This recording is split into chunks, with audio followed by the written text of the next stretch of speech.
Hey, what's up, everybody? It's Jake with BPM.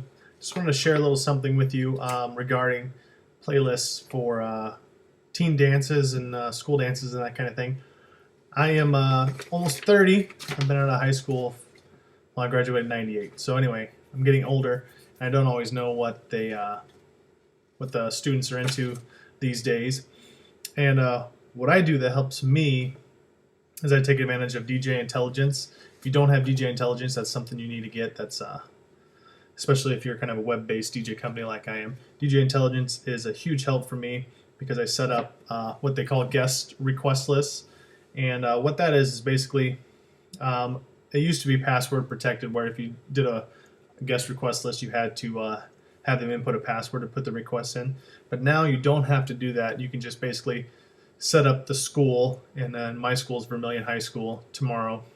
And I set up the school, and it creates a URL for that, and you can email that on to the advisor or the student who's in charge of the student council or whatever that can distribute that link to the students.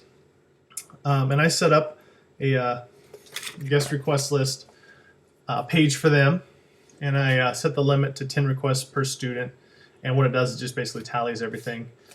Song, and then it tallies the number of requests over here. So another tip, if you do the guest request, you can go to tinyurl.com and then create a custom URL, so it's a little easier because the DJ Intelligence ones are pretty long.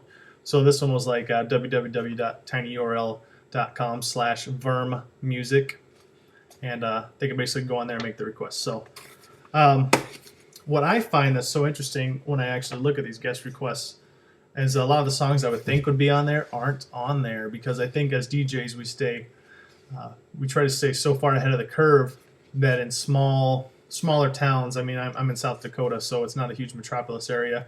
In Sioux Falls, this is Vermilion, which is south of Sioux Falls. It's a college town. So a lot of the songs I thought I would see on here, I don't see on here, like Bad Romance. I don't think it even made the list.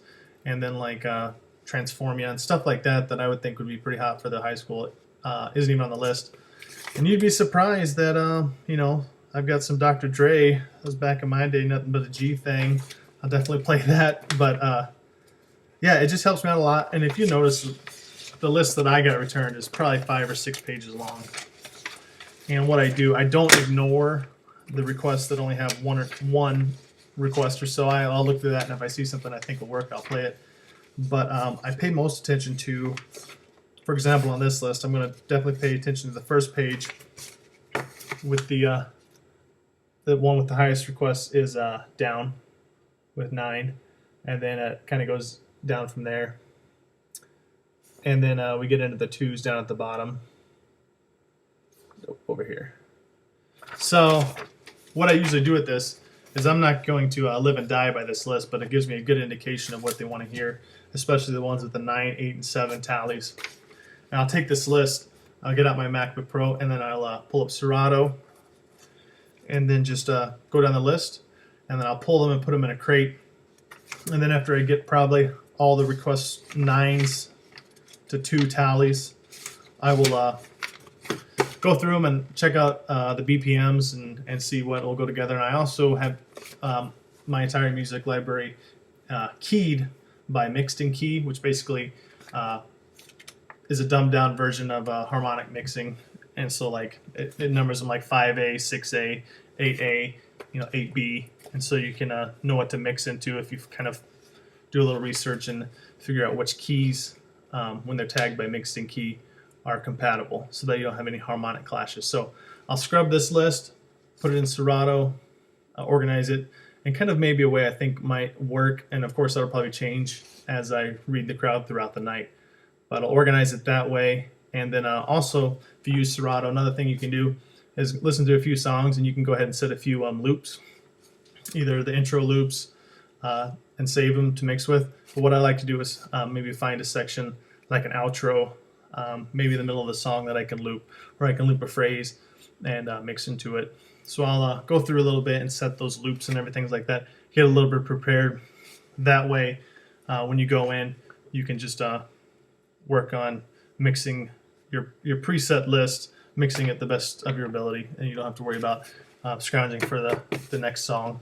But like I said, there'll be a lot of that too, where I'll think I'll throw something, throw them curveball, which I do occasionally, just to keep them on their toes and having a good time. So a little tip for you: if you don't use DJ Intelligence, I recommend it. And then also for especially your high school dances, if you're an old man like me, do the guest request tool, and hopefully it'll help you out. All right, I'll get some video from the dance tomorrow night and post that as well. But I just wanted to post this little tip tonight before it's bath time for my daughter. So anyway, it's Jake with BPM. Good night.